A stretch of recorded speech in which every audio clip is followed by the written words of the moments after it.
Greetings everyone. Welcome to today's lecture on Mauryan and post-Mauryan period. Presently, we are discussing the narrative relief that was developing in stupa architecture. Here, a very good example could be that of the dream of Queen Maya. It is an excellent example of the narrative scenes in the relief depicted at Bharhut Stupa. This remarkable composition is done on a large round medallion on the railing. According to the Buddhist legend, Buddha took the form of a white elephant in one of his lives. This medallion depicts the Queen Maya, how she is having a dream, and in that dream Buddha assuming the form of a white elephant and entering the womb of the royal queen. The divine elephant descended from the heaven and the queen is shown sleeping on the bed with her right hand under her head. The left hand rested comfortably on her leg. She is accompanied by her attendants and her ladies in waiting in her resting chamber. The two attendants seated on the cushion seem half asleep, while the third one has her hands folded in adoration. There also is a lamp which flickers at the foot of her bed, where her sleeping figure is the center of interest in the whole composition. The medallion is only 21.5 inches, yet the sculptor has skillfully and beautifully incorporated all these details, and that too in a circular space. Each figure is made in a distinct and poised manner. There is also detailing of jewelry and clothing, and especially of the queen, which has been done in a remarkable manner.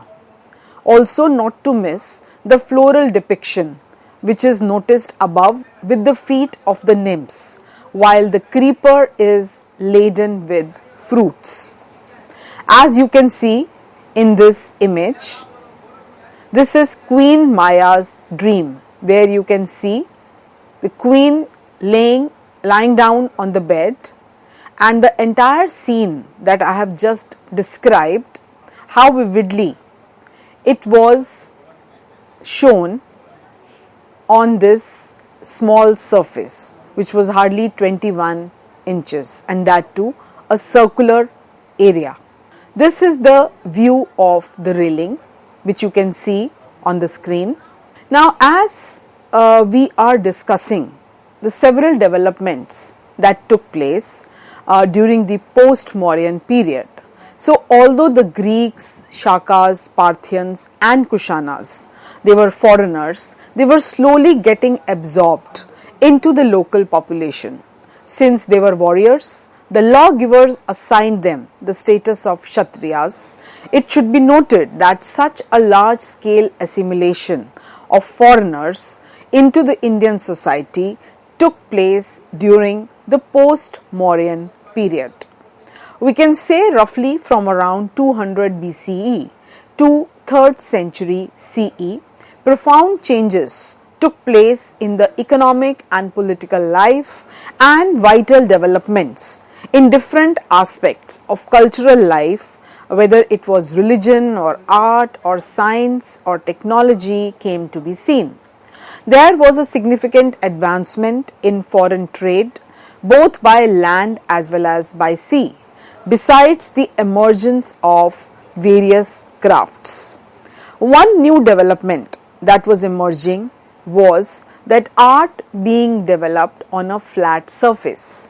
The narrative art of Bharhut depicting Jatakas of Buddha's previous birth in sculptures, the decorative art of Sanchi and the Jaina Stupa of Mathura belong to the same tradition. They all have an imprint of wood construction, and the style of the sculptures seems related to carving wood or ivory. Basically, it was developing art on a flat surface, and this was also governed by the law of frontality, which was different from perspective art, which was in vogue earlier.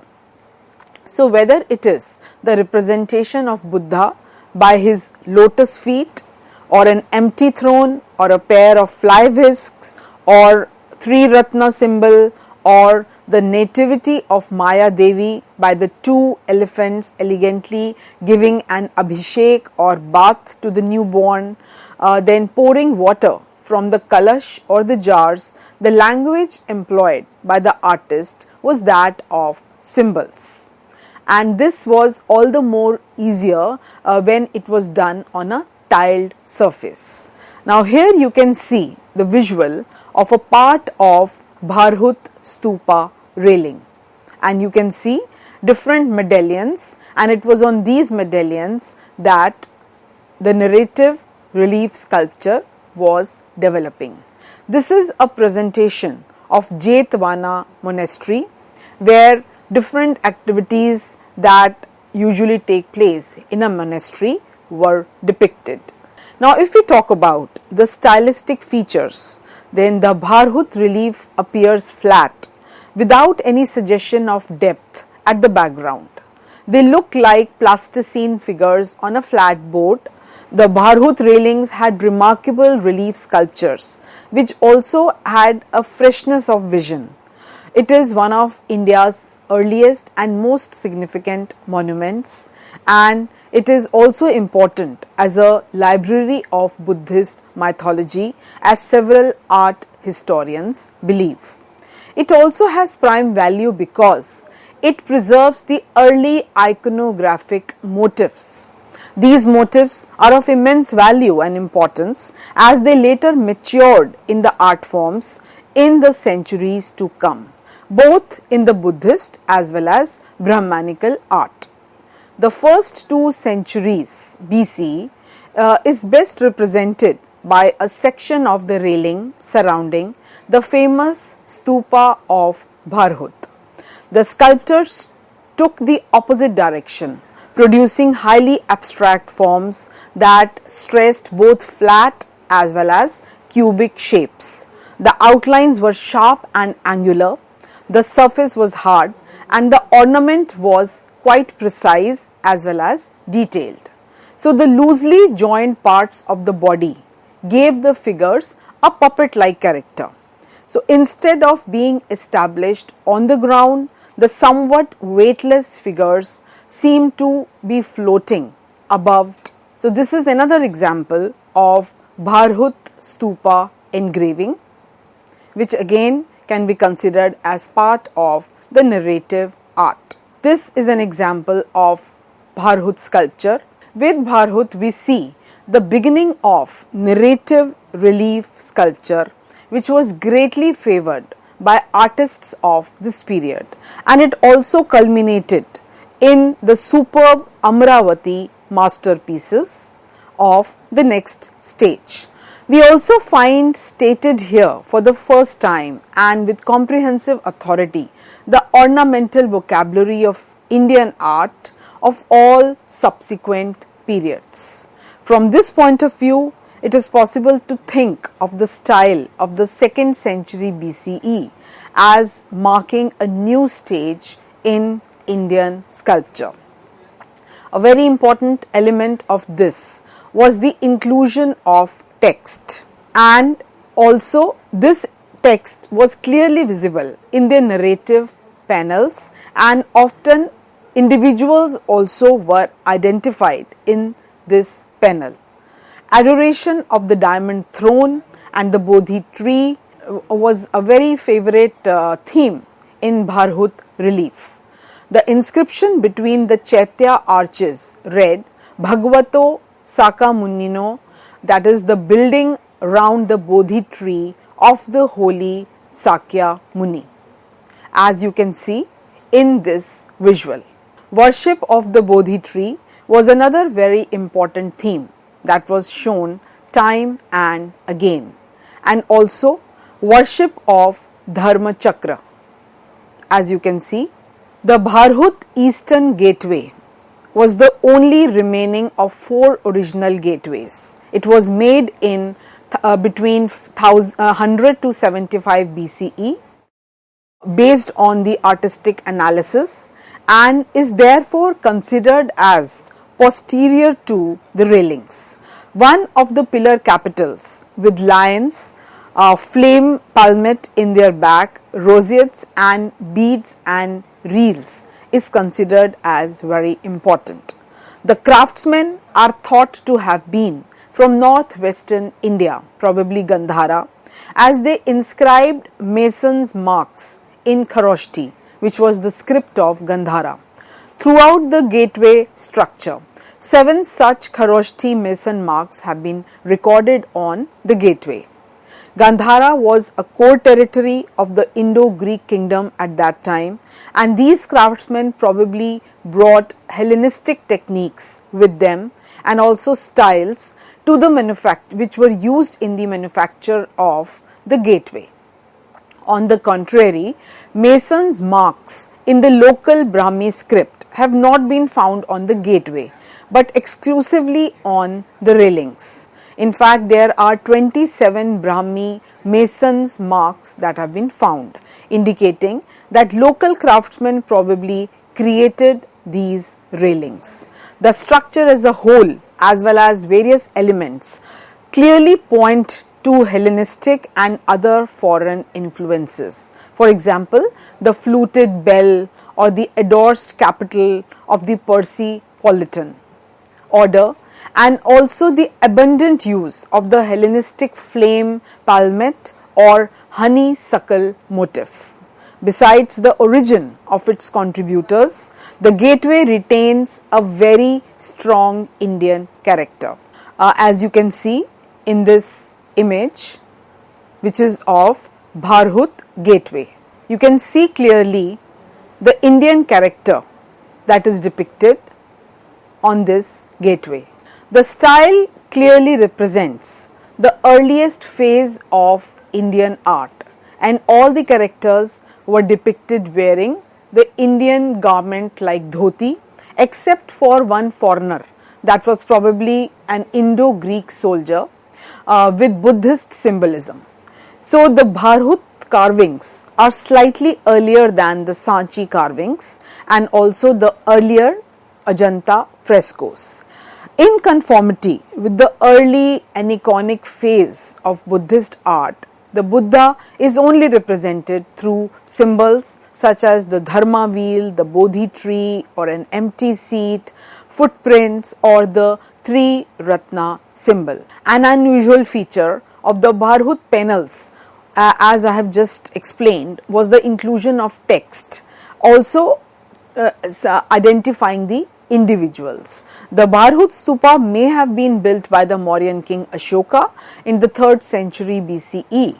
However, it continued to evolve thereafter. The sculptures here are tall, like the images of Yaksha and Yakshini in the Mauryan period. In the relief panels depicting narratives, illusion of 3-dimensionality is shown with title perspective, and this use of a flat surface definitely served that purpose. At Bharhut, narrative panels are shown with fewer characters, but as the time progresses, apart from the main character in the story, others also started appearing in the sculptural space. Availability of the space is utilized to the maximum by the sculptors. Folded hands in the narratives as well as single figures of the Yakshas and Yakshinis are shown flat, clinging to the chest.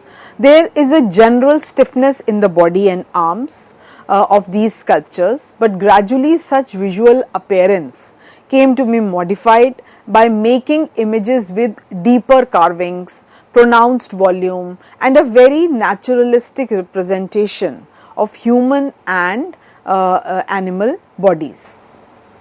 And there are a number of such examples at Bharhut, Bodh Gaya, Sanchi Stupa and also Jagaya Peta.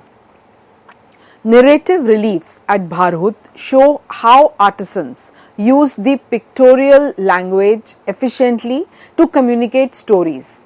In one such narrative, for example, how Queen Maya Devi's dream of a descending elephant is shown, and the main character in all the male images of the 1st to 2nd centuries BCE of Bharhut sculptures was the person with a knotted headgear.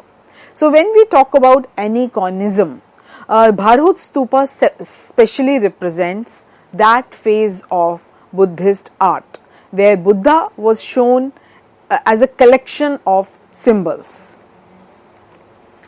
Now, if we talk about the significance of ornamental imagery that one comes across such sculptures, then we can say that much of the ornamental imagery was related to the water cosmology, a belief in which all creation arises from water, and all this world, this entire world is woven, warp and woof on water. This is expressed in various motifs. For example, the lotus, flowers, foliage, overflowing from a jar of water, then trees and vegetation in which sap is shown, then the essence of water flowing and creatures like fish, crocodile, etc. So these were some very important symbols. Then makaras, elephants, snakes and other marine animals all living in or near water bodies. So whatever evokes the productive or the source of life was held sacred, auspicious and also conducive to good luck, well-being, and hence was considered beautiful and was made part of the sculptures. It was this belief that accounts for the representation of the amorous couple, which was the source of human life in every period of Indian art. So divinities like the Naga or serpent and Yakshas and Yakshis who presided over and are identified with the productive powers of nature also owe their popularity and frequent representation to this very basic relief, a fact that was well described by Kumar Swami, who was writing between 1928 to 31 as he was analyzing early Indian art. Now typified by the work at Bharhut, this new style appears not only at that site but throughout most of India, including the cave temples of Orissa in the east and Maharashtra in the west.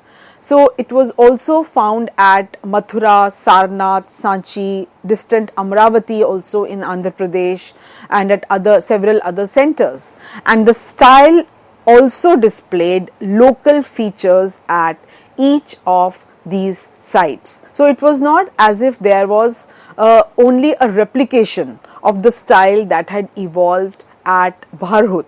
In fact, each local area had its own style also that was taken care of. We find in this region the origin of a style emphasizing movement and also surface animation, which later on achieved a mature expression during the 3rd century CE. Now, if we talk about the Sanchi Stupa, which again was a very important architecture style, the style of the mid 2nd century BCE did not last for too long. The nature of the next development indicated by the sculpture adorning the gates of the great stupa at Sanchi. So, like the railing at Bharhut, these 4 gates were covered with sculpture, including the narrative reliefs of Buddhist legends, the Jataka stories, the same kind of motifs that were revolving around the theme of water cosmology, and a series of figures of Yakshis in association with trees, serving as fanciful brackets of the lowermost architraves. One of these figures gives us a clear idea of sculpture at the time. However, unlike Bharhut, here there was a joyous exploitation of mass and volume, and the forms were much fuller. As you can see in this visual of Sanchi Stupa, and this is the east gate and the inner side of Sanchi, and in this you can see a freestanding figure which I have just described, also as a decorative motif, probably of a yakshi. Now this toran, which was a gate, and the yakshi, which is shown next to the elephant, probably refer to the fertility deity. So some important features that can be highlighted of stupa of Sanchi that evolved from 3rd century BCE to 1st century CE were egg, mandala, then jatakas versus aniconic representation. So having discussed these various stages of evolution of art, I am sure you all must be keenly interested to know more and more, and you will definitely venture out and find out your meanings yourself. Thank you.